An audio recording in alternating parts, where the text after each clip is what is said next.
샬롬 할렐루야. 요한계시록 11장 1절에서 13절입니다.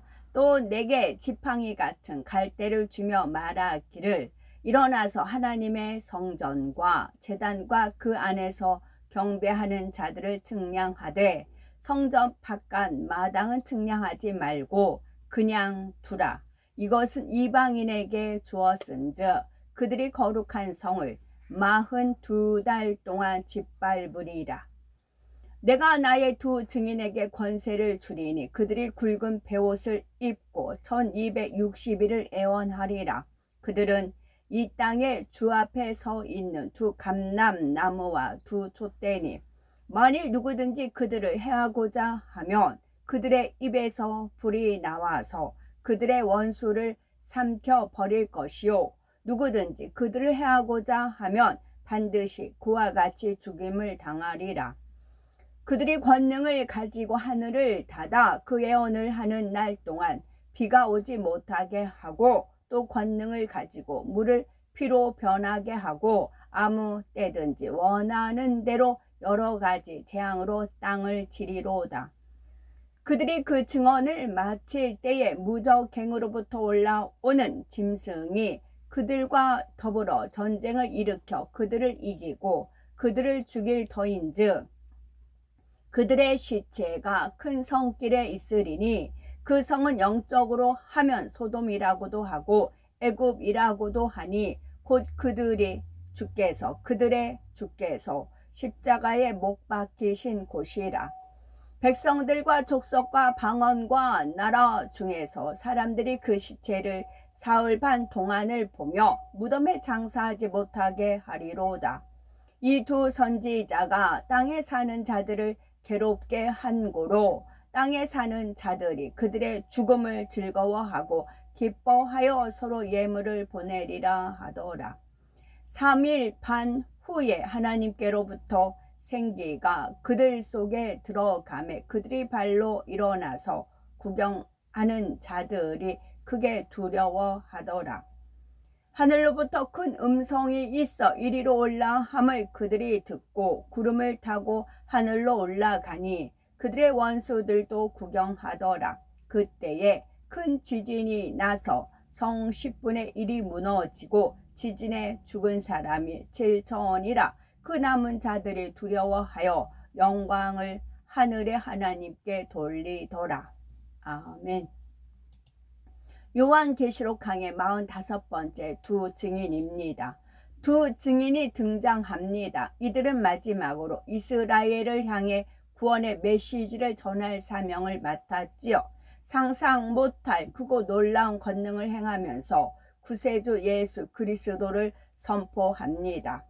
이 두 증인이란 과연 어떤 사람들일까요? 그들이 본격적으로 사역을 하는 것은 우리가 휴거되고 난 후입니다.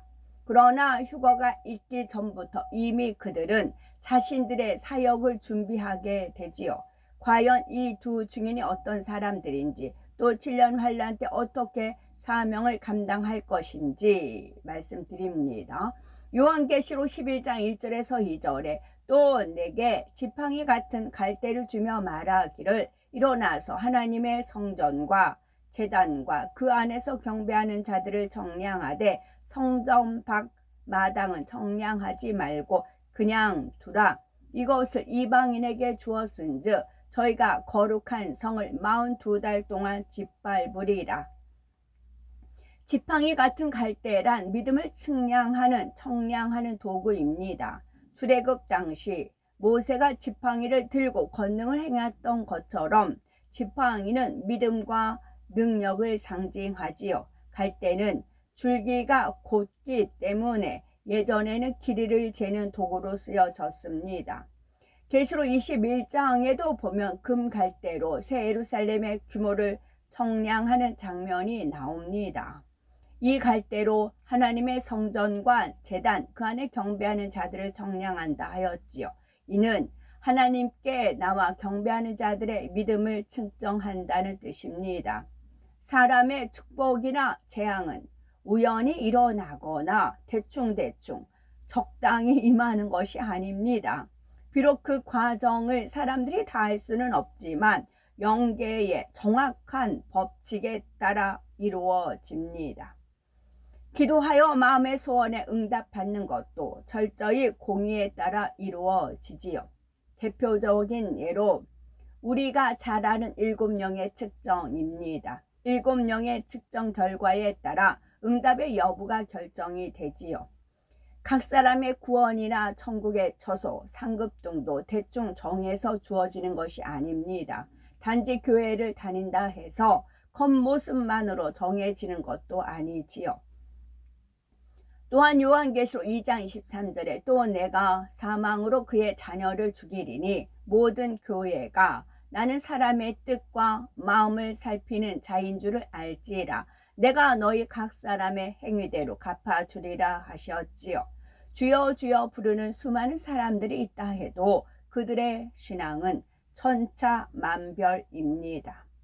어떤 사람은 남몰래 희생하고 봉사하며 하나님의 뜻대로 살기 위해 노력을 하지요. 반면에 어떤 사람은 교회에서 열심히 예배하고 봉사하는 것처럼 보이는데 세상에 나가면 여전히 죄 가운데 삽니다. 중심을 보시는 하나님께서는 바로 이러한 각 사람의 중심과 마음과 행함을 자로 재듯이 정확하게 측정하십니다. 그 측정 결과에 따라서 구원도 처소도 상급도 정확한 공의대로 결정이 되지요. 본문에 나오는 지팡이 같은 갈대도 믿음의 분량을 측정하며 구원의 여부를 결정하는 도구입니다. 주님께서 공중 강림하실 때 틀림 받을지 땅에 남게 될지도 믿음의 정확한 측정에 따라 결정되지요. 7년 환란에 떨어진 사람들이 순교할 때도 그들의 모든 것이 정확히 측정됩니다. 그 중에는 중심으로 회개하고 돌이켜서 의연하게 순교를 맞는 경우도 있습니다. 어찌하든 구원을 받아야 할 텐데 하면서 두려움에 떨며 가까스로 순교하는 사람들도 있습니다. 반면에 어떤 사람은 휴거를 보고 잠시 두려움에 회개했다 했지만 핍박과 해위를 받고는 인해 변질되기도 합니다. 이런 각각의 믿음과 행함을 정확히 측정하는 것이지요. 2절에 보니 성전 밖 마당은 청량하지 말고 그냥 두라 했습니다. 이곳은 이방인에게 주셨다 했지요.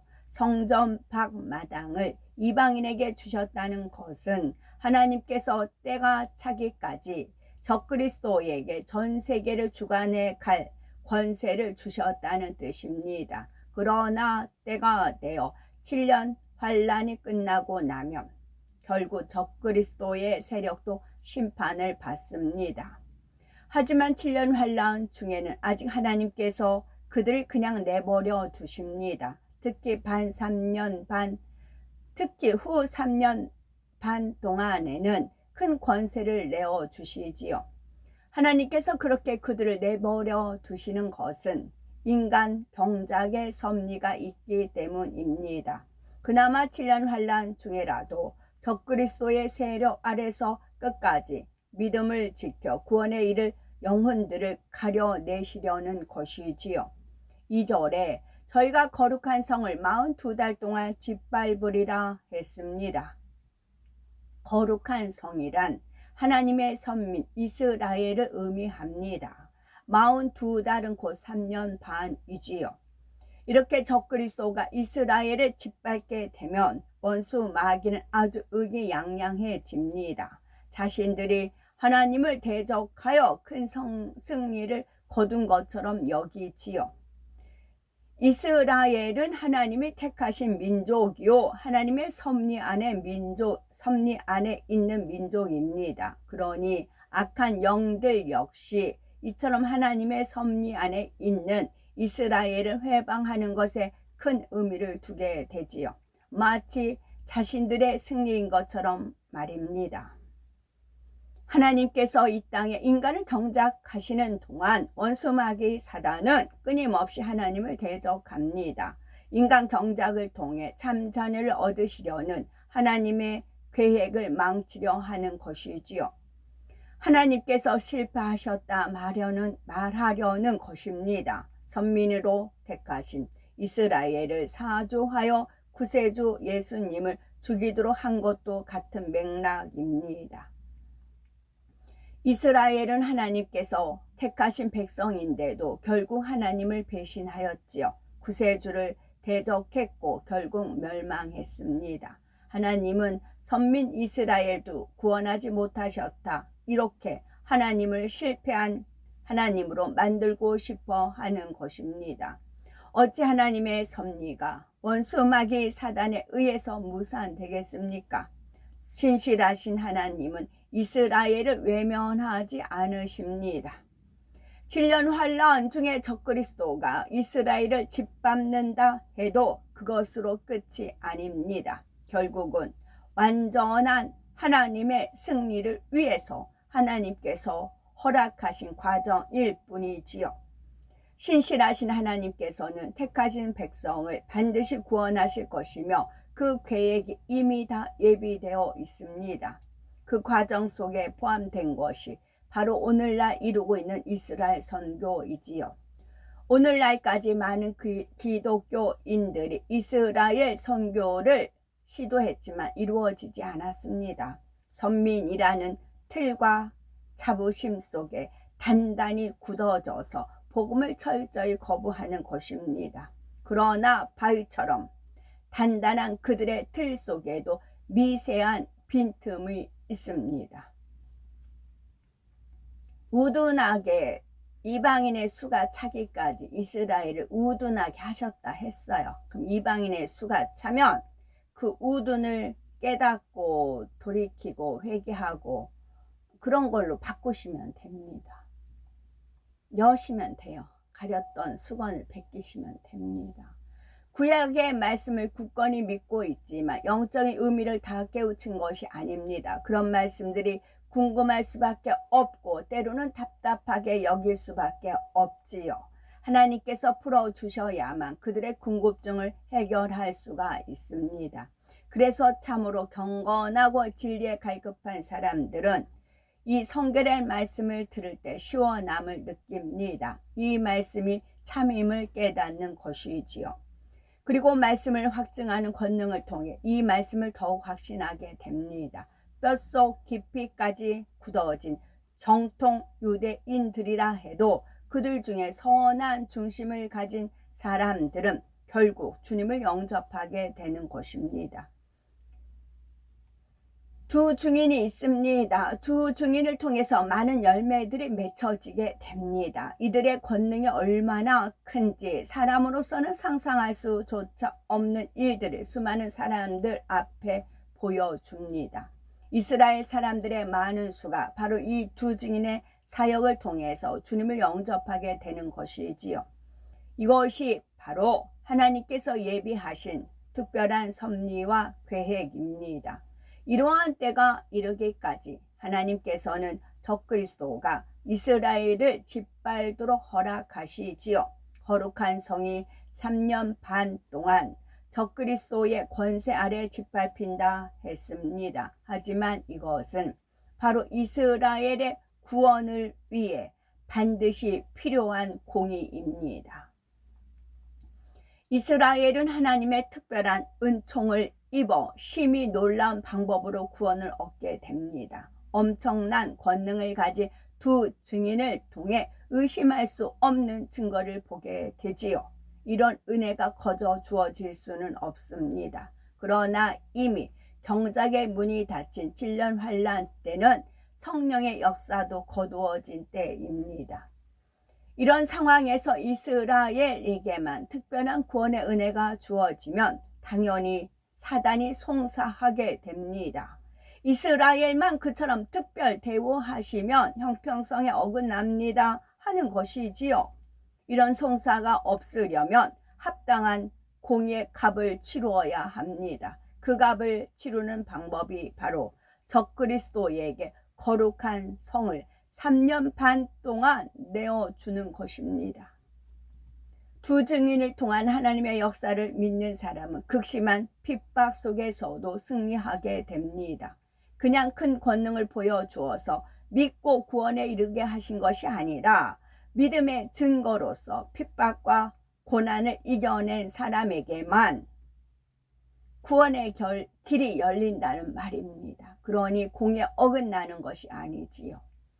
요한계시록 11장 3절에서 6절에 내가 나의 두 증인에게 권세를 주리니 저희가 굵은 겉옷을 입고 1260일을 애원하리라. 이는 이 땅에 주 앞에 섰는 두 감람나무와 두 촛대니 만일 누구든지 저희를 해하고자 한즉 저희 입에서 불이 나서 그 원수를 소멸할지니 누구든지 해하려 하면 반드시 이와 같이 죽임을 당하리라. 저희가 권세를 가지고 하늘을 닫아 그 애원하는 날 동안 비 오지 못하게 하고 또 권세를 가지고 물을 변하여 피되게 하고 아무 때든지 원하는 대로 여러 가지 재앙으로 땅을 치리로다. 1260일을 계산하면 3년 반인데 이것이 꼭 후 3년 반을 가리키는 것은 아닙니다. 두 증인이 본격적인 활동을 시작하는 것은 후 3년 반이 시작되기 조금 전부터이지요. 이들이 활동하는 기간 동안은 하나님께서 주신 권세가 있기 때문에 누구도 그들을 해칠 수가 없습니다. 물론 이때는 적그리스도가 세상 권세를 잡고 모든 것을 장악하고 있는 때이지요. 하지만 적그리스도도 하나님께서 허락하신 기간 동안은 두 증인을 건드릴 수가 없습니다. 3절에 이들이 굵은 겉옷을 입었다 하였습니다. 좋은 비단옷이나 부드러운 세마포가 아닌 뻣뻣하고 굵은 겉옷을 입었지요. 이는 그들이 세상의 어떤 좋은 것도 누리지 않고 오직 하나님의 나라를 위하여 산다는 뜻입니다. 성경에 보면은 심히 애통하고 회개하거나 근신하며 자신을 겸비하게 하는 경우에 이처럼 굵은 겉옷을 입었습니다. 두 증인은 자신들이 회개하는 심정으로 자신들이 겸비하게 낮아져서 사역을 감당하지요. 사망으로 가는 자신들의 민족을 어떻게든 구해야겠다는 결혈한 마음입니다. 굵은 겉옷에는 이런 의미가 담겨 있지요. 어둠으로 뒤덮인 7년 환란의 기간 동안 이들은 영적인 전쟁터의 한복판에 서게 됩니다. 좋은 음식, 좋은 잠자리, 부귀와 명예 이런 것을 생각할 틈도 없지요. 온 힘을 다해 생명을 걸고 사역하는 것입니다. 그만큼 굳은 각오와 의지로 하나님의 섭리를 받들어 감당하는 것을 굵은 겉옷이라고 말로 표현을 하고 있는 것입니다. 다음으로 이들에 대해서 이 땅의 주 앞에 섰는 두 감람나무와 두 촛대라고 말한 것은 그들의 출신과 사역을 의미합니다. 로마서 11장에 보면 선민은 이스라엘 백성을 참 감람나무에 비유하고 있지요. 이들 두 증인은 두 감람나무라 한 것은 이들이 이스라엘 사람임을 나타냅니다. 또한 구약성경 스가랴 4장에 보면 두 감람나무가 등장합니다. 그리고 이에 대해서 스가랴 4장 14절에 가로되 이는 기름 발리운 자들이니 온 세상에 주 앞에 모셔 섰는 자니라 했습니다. 물론 스가랴서에 나오는 두 감람나무가 두 증인이라는 뜻이 아닙니다. 다만 감람나무라는 표현에 하나님의 도구로서 기름 부음 받은 자라는 뜻이 있음을 설명하고 있는 것이지요. 다음으로 촛대의 의미에 대해서는 7교회에 설명한 것이 나오지요. 곧 두 증인이 촛대처럼 빛을 발하여 세상의 어둠을 밝히는 사역을 한다는 의미입니다. 자신을 희생하고 헌신하여 빛 대신 하나님의 뜻을 세상에 밝히는 것이지요. 참된 하나님의 말씀을 선포하여 이스라엘의 구원의 빛을 비추게 줍니다.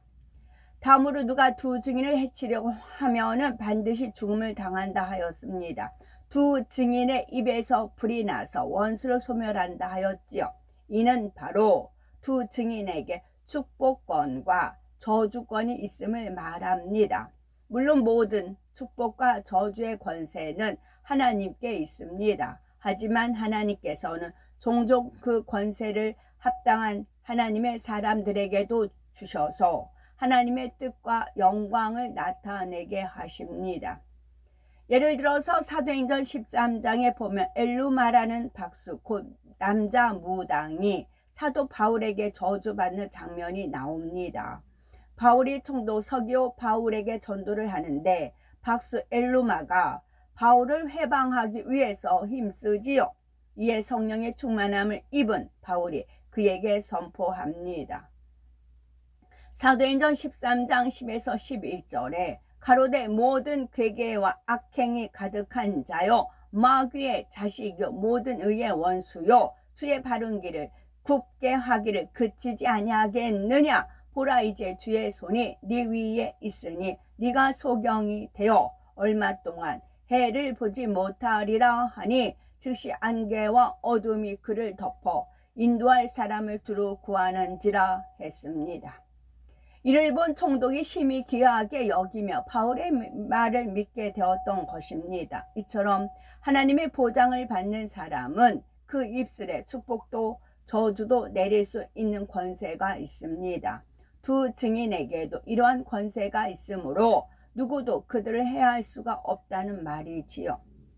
또한 두 증인에게는 하늘을 열고 닫는 권세도 있다 했습니다. 아합 왕의 시대에 엘리야 선지자가 애원하자 온 이스라엘에 3년 반의 가뭄이 들었지요. 그런 것처럼 두 증인에게도 하늘을 닫아 비오지 못하게 하는 권세가 있습니다. 출애굽 당시의 열재앙처럼 물이 변하여 비가 되게도 하지요. 그 외에도 여러 가지 재앙으로 하나님의 심판을 이 땅에 나타냅니다. 이 얼마나 놀라운 일입니까?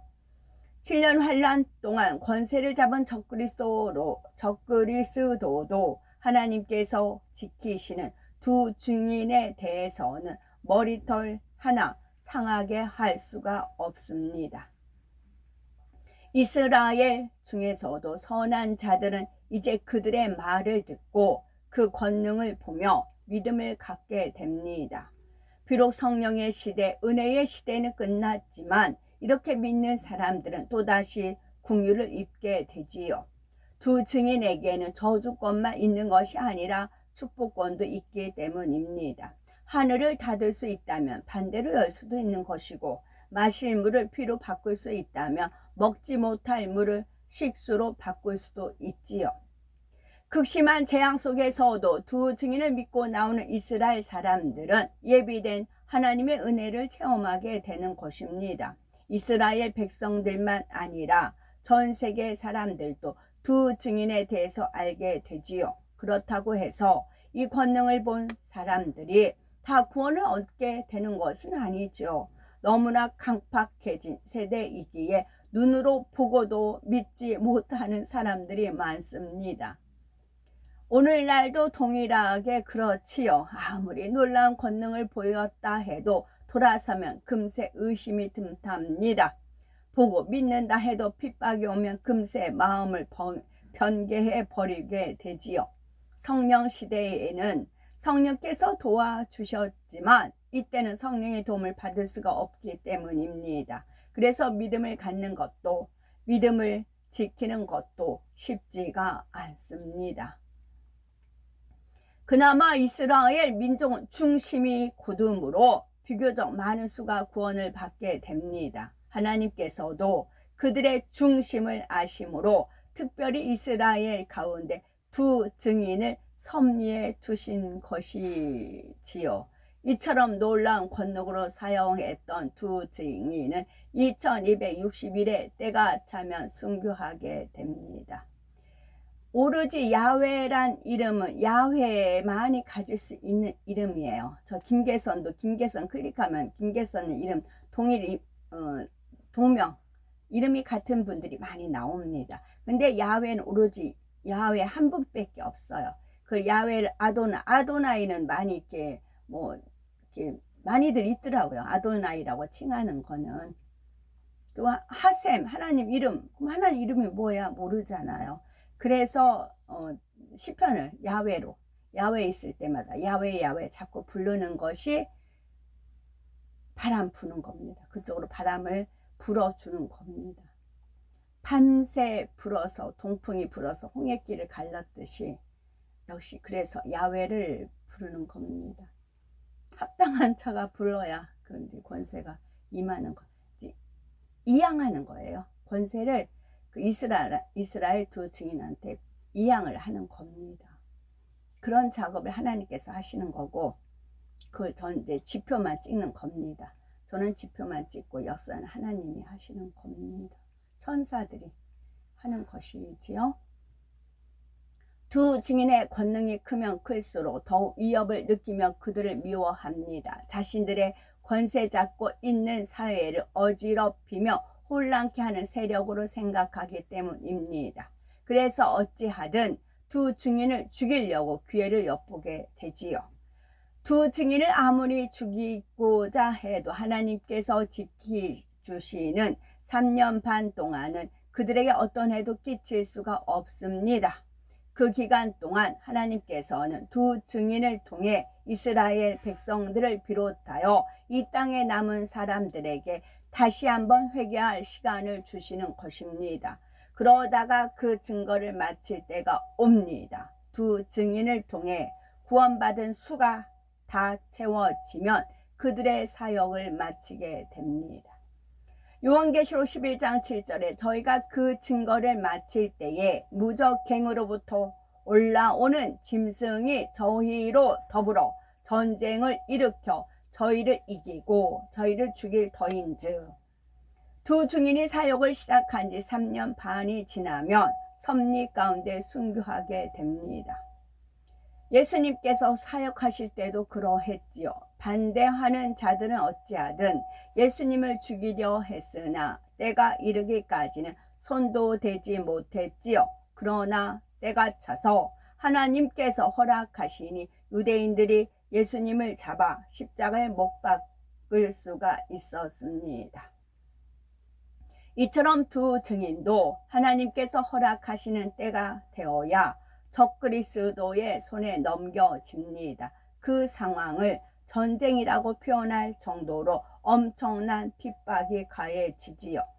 두 증인을 돕거나 비호하는 사람들끼리까지 색출하여 진멸하고자 합니다. 사회적으로 심히 위협적인 존재들이므로 두 증인에 의한 영향력을 완전히 제거하려 하지요. 그들의 흔적까지 완전히 없애버려야 자신들의 체제가 안정된다고 생각하기 때문입니다. 그러면 두 증인은 어떻게 순교하게 될까요? 적그리스도는 두 증인을 너무나 미워했기 때문에 죽여도 쉽게 죽이지 않습니다. 성경에는 구체적으로 나오지 않지만 이들이 순교할 때 받는 고통을 알게 되면 그 중심이 얼마나 대단한지 알 수가 있습니다. 적그리스도는 두 증인을 같이 묶어서 독가스로 구문하다가 죽이지요. 이 독가스는 전쟁을 위해서 개발한 무기 중에 하나입니다. 단 몇 분 안에 많은 인명을 학살할 수 있는 너무나 위협적인 무기입니다. 그러나 고문할 때는 가스의 농도를 조절하여 죽지 않고 극심한 고통만 받게 할 수 있습니다. 그 고통을 조금이나마 이해할 수 있도록 비유를 들면 예전에 데모가 한창일 때 체류탄 가스를 경험해 보신 분들이 있을 것입니다. 사람을 다치거나 죽게 하는 것은 아니지만 순간적으로 큰 고통을 주지요. 이 가스를 조금만 맡아도 심한 기침과 함께 눈물, 콧물을 흘리고 구토까지 하는 사람이 있지요. 군대에서도 화생방 훈련이라고 해서 순간적으로 가스에 노출시키는 훈련을 합니다. 그것을 경험해 본 사람들은 그 고통을 마치 죽을 것 같다 표현하며 진저리까지 치는 것을 볼 수 있게 되지요. 그러나 실제로 고문할 때 쓰는 가스는 이와는 비교도 할 수가 없습니다. 가스의 농도를 강하게 할 때 뼈와 근육이 뒤틀리고 오장육부가 터지는 듯한 상상할 수 없는 고통까지 줄 수가 있습니다. 적그리스도는 이처럼 두 증인에게 최대로 모진 고통을 주면서 그 고통받는 모습을 보며 즐거워합니다.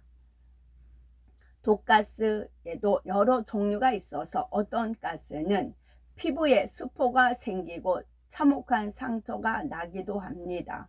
눈이 멀거나 폐에서 피가 토하기도 하고요. 두 증인에게 사용하는 것은 내부적으로 신경이나 근육 등에 작용하는 가스입니다. 겉으로는 외상이 없게 하지요.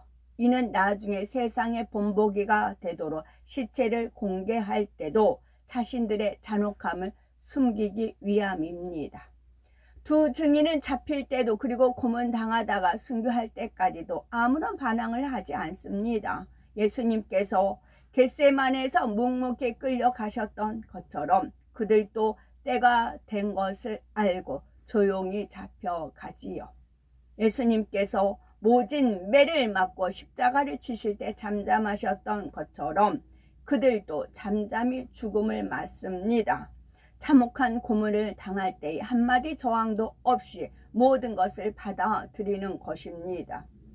적그리스도는 이렇게 두 증인을 죽이고 나면은 두 증인의 시신을 매장하지 않습니다. 거짓말로 사람들을 미혹하고 사회를 어지럽히던 자들이 이렇게 죽었다 하며 그 시신을 세상에 공개하지요. 옛날에 반역자나 큰 죄인들을 처형하면 시신을 매장하지 않고 높은 곳에 매달리거나 버려두는 경우가 있습니다. 많은 사람들에게 경고하는 의미이지요. 전쟁 시에도 적군의 대장을 죽이면 그 시신을 매달아 놓는 경우가 있습니다. 승리를 자축하는 동시에 적군을 위협하는 것이지요. 이런 것처럼 두 증인의 시신을 공개하여 두 증인의 말을 믿고 따랐던 사람들을 위협하려는 것입니다. 요한계시록 11장 8절에 저희 시체가 큰 성길에 있으리니 그 성은 영적으로 하면 소돔이라고도 하고 애굽이라고도 하니 곧 저희 주께서 십자가에 못 박히신 곳이니라. 큰 성길에 시체가 있다는 것은 두 증인의 죽음을 이스라엘 사람들이 다 보도록 공개한다는 뜻입니다. 그런데 그 성을 소돔 혹은 애굽이라 한다는 것은 무슨 의미일까요? 소돔이 어떤 곳이었습니까? 극히 방탕과 쾌락의 도시요, 결국 불의 심판으로 멸망당한 도시입니다. 애굽은 열장의 큰 권능을 보고도 회개치 않고 끝까지 하나님을 대적한 나라이지요. 악한 사람들이 두 증인의 권능을 보고도 애굽처럼 여전히 회개하지 않았고 소돔처럼 죄가 관영하여 심판만 남아 있다는 것입니다. 또 저희 주께서 십자가에 못 박히신 곳이라 했습니다. 이스라엘에서 예수님이 외면당하고 죽임당하신 것처럼 두 증인도 그곳에서 죽임을 당한 것이지요. 요한계시록 11장 9절에서 10절에 백성들과 족속과 방언과 나라 중에서 사람들이 그 시체를 사흘 반 동안 묵도하며 무덤에 장사하지 못하게 하리로다. 이 두 선지자가 땅에 거하는 자들을 괴롭게 한 고로 땅에 거하는 자들이 저희의 죽음을 즐거워하고 기뻐하여 서로 예물을 보내리라 하더라. 적그리스도는 두 증인을 잡아 죽임으로 이제 이스라엘을 완전히 장악했다고 생각합니다. 사회적인 불안 요소가 제거되고 자신들의 권세가 안정되었다고 안심하는 것이지요. 백성들과 족속과 방언과 나라 중에서라는 것은 세계에 자신들의 승리를 공포한다는 뜻입니다. 두 증인이 얼마나 불순한 세력이었는지 홍보하며 이들이 죽었으니 이제 불안한 삶이 끝졌다 말하지요. 땅에 거하는 자들이란 적그리스도와 그에 동조하는 모든 세력을 말합니다. 서로 예물을 보낼 정도로 기뻐한다는 것은 당시에 두 증인이 미치는 영향력이 얼마나 컸는지를 말해주지요. 악한 자들이 두 증인으로 인해서 얼마나 위협을 느끼며 고민했는지 알 수가 있습니다. 이렇게 미워하던 두 증인의 죽음을 자축하고 있는데 또다시 너무나 놀라운 일이 일어납니다. 계시록 11장 11절에 3일 반 후에 하나님께로부터 생기가 저희 속에 들어가매 저희 발로 일어서니 구경하는 자들이 크게 두려워하더라. 적그리스도는 두 증인을 참혹하게 고문하다가 결국은 확실하게 죽었고 그 시체까지 세상 앞에 공개했습니다.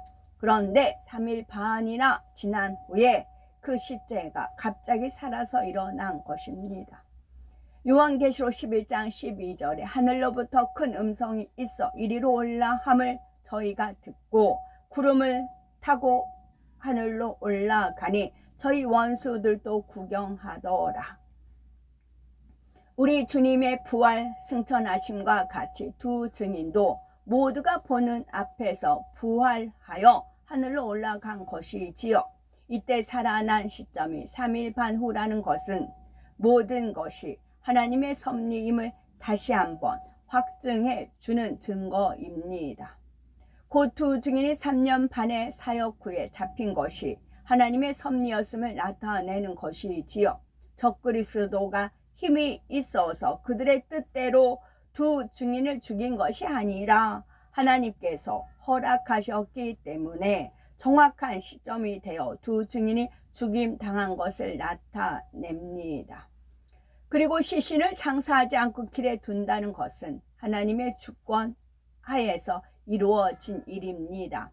적그리스도가 두 증인의 시신을 세상 모두가 볼 수 있게 두는 것은 자기들의 승리를 나타내려는 의미였지요. 하지만 그것을 통해 결과적으로는 세상 모든 사람들이 두 증인의 부활을 볼 수 있게 되었지요.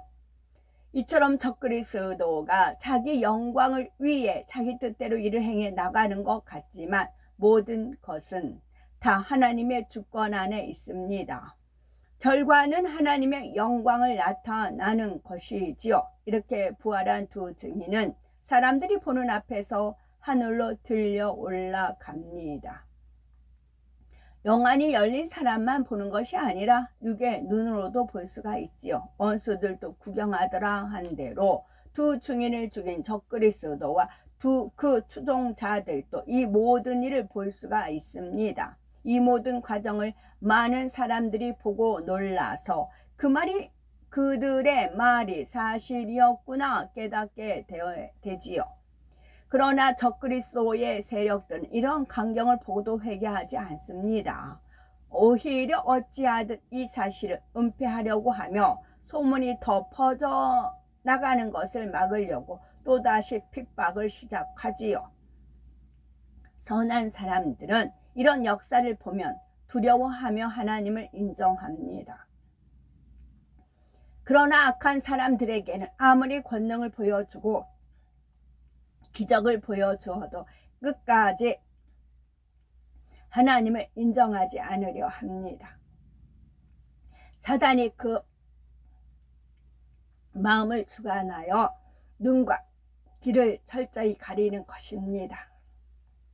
그러나 적그리스도가 아무리 사실을 은폐하려 해도 소문은 입에서 입으로 계속 퍼져나갑니다. 예수님 당시에도 예수님의 죽으심을 보며 두려워 떨던 많은 사람들이 주님의 부활을 본 후에는 담대함을 가졌지요. 이런 것처럼 두 증인의 부활을 통해서도 많은 사람들이 복음을 확신하게 됩니다. 요한계시록 11장 13절에 그 시에 큰 지진이 나서 성 10분의 1이 무너지고 지진에 죽은 사람이 질처니라. 그 남은 자들이 두려워하여 영광을 하늘의 하나님께 돌리더라. 두 증인이 죽임당했던 그 장소를 중심으로 큰 지진이 일어나 황폐해집니다. 이 역시 예수님의 십자가 사건 당시와 비슷한 사건이지요. 예수님께서 못 박히셨을 때도 땅이 진동하고 바위가 터지는 등 지진이 일어났지요.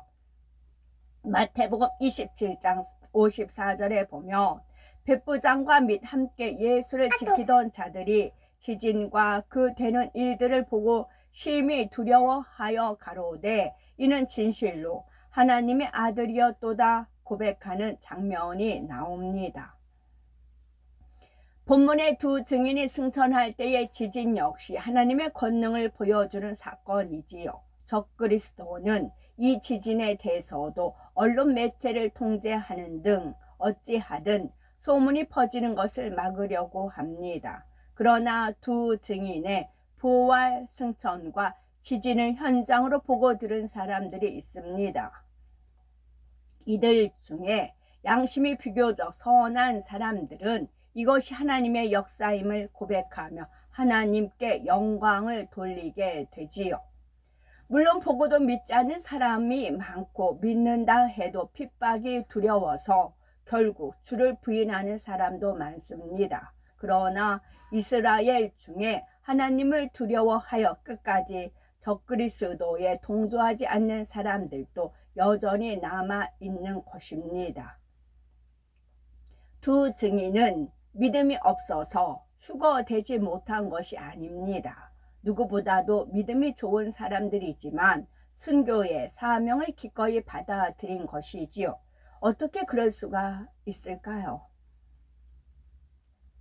혼자서는 해결할 수 없는 고뇌 속에 있다가 어느 날 하나님의 은혜와 권능을 보게 되고 자신들의 고뇌에 대한 답을 얻게 됩니다. 예수 그리스도가 참으로 온 세상의 구세주요, 자신들이 기다리던 메시아라는 사실을 확신하게 되는 것입니다.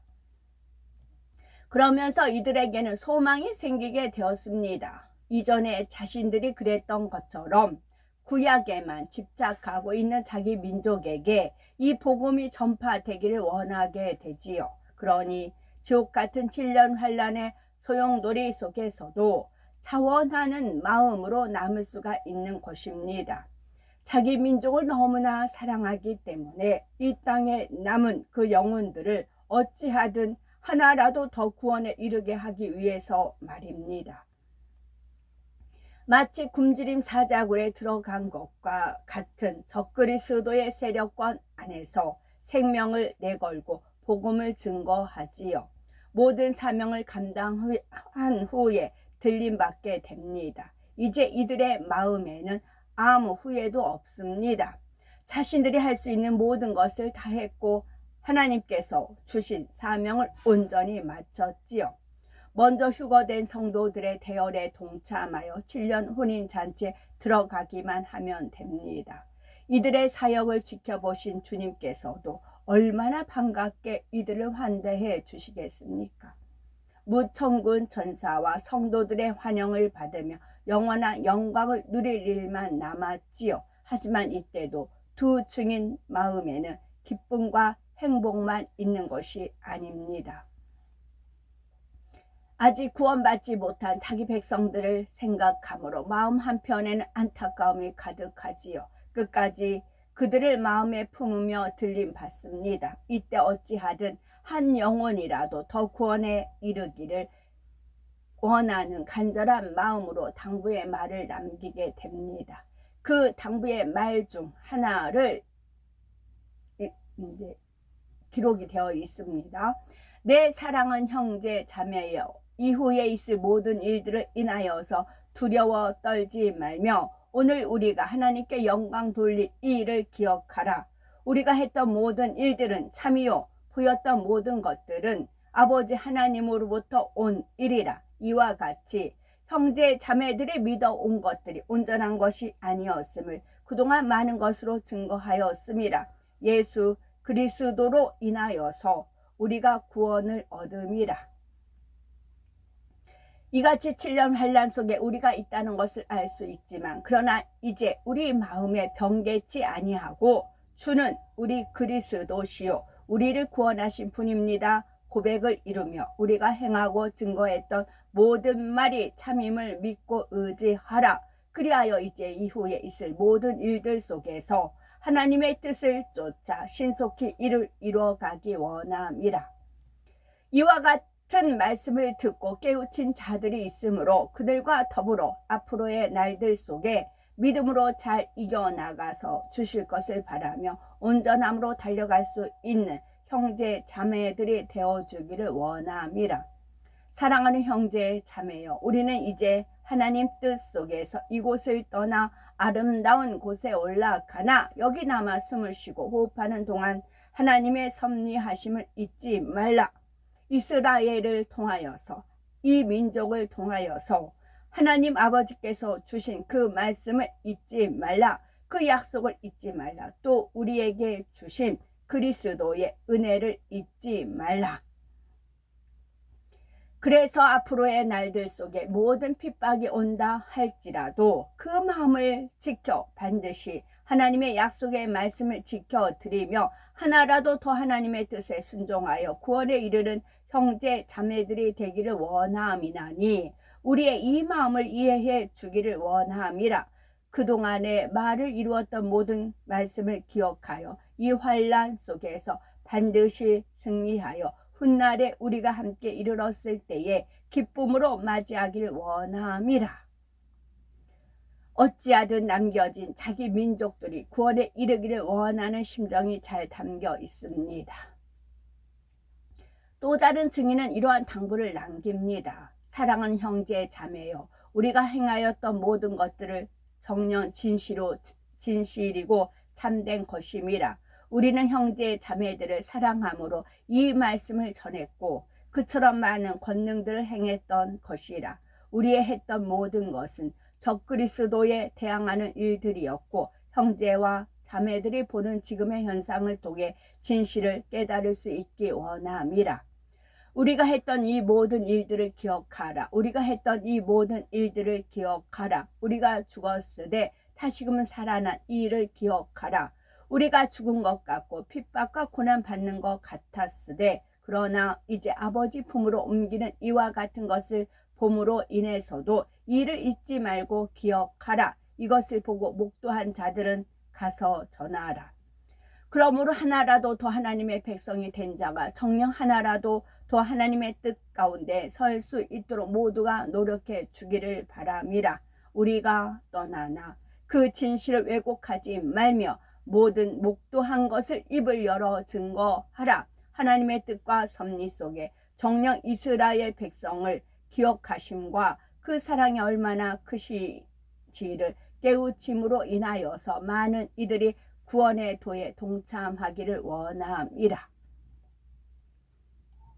두 증인은 자기 민족이 자신들의 행함을 기억하여 믿음으로 승리하기를 원한다는 뜻으로 간절히 당부하는 것입니다. 이러한 말들을 마친 후 두 증인은 구름을 타고 하늘로 올라갑니다. 그리고 공중에서 벌여지는 7년 혼인잔치에 동참하게 되지요.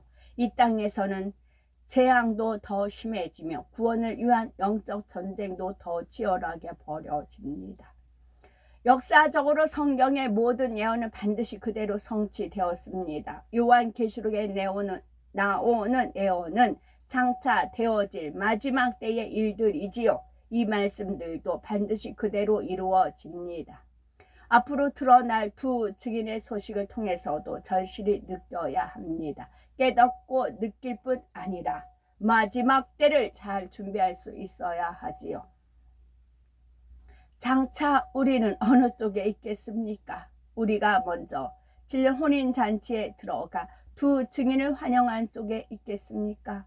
땅에 남아서 두 증인이 들림 받는 것을 올려다 보는 쪽에 있겠습니까? 선택은 나의 것입니다. 우리 것입니다. 각자 개인 것입니다.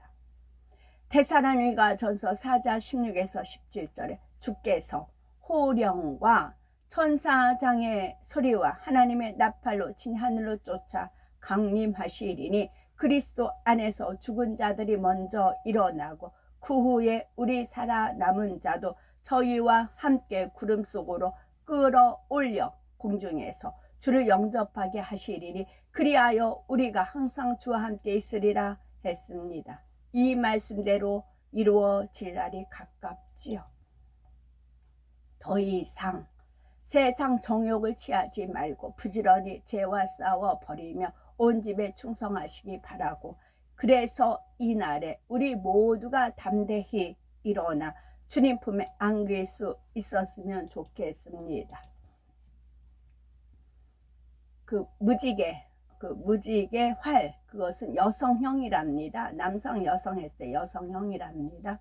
그리고 에스겔 36장 25절에 맑은 물을 너희에게 뿌려서 너희로 정결하게 하되 곧 너희 모든 더러운 것에서와 모든 우상 숭배에서 너희를 정결하게 할 것이며. 어제 그 이제 세포 놀라운 인체의 원리를 읽던 중에 그 세포를 재활용한다 그런 표현이 있어요. 그냥 죽은 세포 하는 게 아니라 어디를 또 기관에 보여서 재활용한다 그 표현이 있었습니다. 그 표현이 꽤 있더라고요. 근데 이제 아이스박스 쓰레기 버리러 나갔는데 아이스박스가 있었어요. 근데 아이스박스 안에 아이스팩이 있을 수 있어요. 그럼 아이스팩은 갖다 얼리면 그 휴대폰이 과열이 돼서 뜨끈뜨끈 이제 했을 때 그 이제 잘 이렇게 다운로드가 안 되더라고요. 그러면 이제 아이스팩을 좀 놓으면 이제 휴대폰이 식어요. 그게 참 잘 활용이 되더라고요. 그래서 그 아이스박스에 아이스팩이 있는가 이제 보라는 그 주름에 이제 오더가 있었어요. 그래서 뚜껑을 열었어요. 아이스팩은 없어요. 없네요. 했는데 그 속에 무엇이 있느냐 하면 깐 녹두 있죠. 그게 1kg짜리가 있어요. 근데 포장도 안 뜯었어요. 그 날짜도 보니까 2024년에 포장한 거예요. 근데 새 건데 그 속에 버려져 있어요. 분명히 버려져 있어요. 모르고 집어넣은 게 아니었어요. 뭐 다른 것과 같이 있어요. 어머, 나 이거 비싸서 못 샀던 건데 하고서 이제 들고 왔어요. 와서 이제 그 재래시장을 가다 보면 떡집을 지나가면 그 이제 고물이 노란 거 있잖아요. 이제 그게 녹두 떡이잖아요. 근데 그건 다른 거에 비해서 비싸더라고요. 그래서 제가 팥떡도 해보고 여러 가지 이제 그 먹고 싶은 건 집에서 동영상 보고 만들어 봤지만 이 녹두떡은 안 만들어 봤어요. 녹두 자체가 비싸서. 그래서 이제 한번 그럼 녹두떡을 한번 만들어 보자 해가지고 동영상을 보고 이제 녹두를 이렇게 이제 씻는데 여기서 물이 나와서 드리는 말씀이에요. 알곡과 쭉정이를 가르는 데 있어서 바람이 있어야 된다고 했어요. 그 자연 바람이었으면 커다란 선풍기를 틀어서라도 키질하면서 이제 껍질을 날리고 알곡은 이제 안으로 들어옵니다. 그러면 이게 깐 녹두라 해도 그 녹두에 그 껍질이 안 벗겨져서 붙어 있는 것들이 있어요. 그래서 그거를 이제 막 문지르면서 무엇이 필요한 반드시 물이 필요해요. 물을 장뜩 해서 껍질 벗겨내고 흘려보내고 다시 이제 비벼서 껍질 흘려내보내 그 작업을 많이 해야 되더라고요. 그래야 호란 이제 녹두가 나오더라고요. 이 물이 반드시 필요해서 물이 참 많이 필요하더라고요. 우리가 붙어 있는 악의 모양들이 있죠. 죄의 근본된 뿌리, 이것은 오로지 하나님 말씀으로만 정결하게 씻어 나갈 수가 있다는 것이지요. 아멘.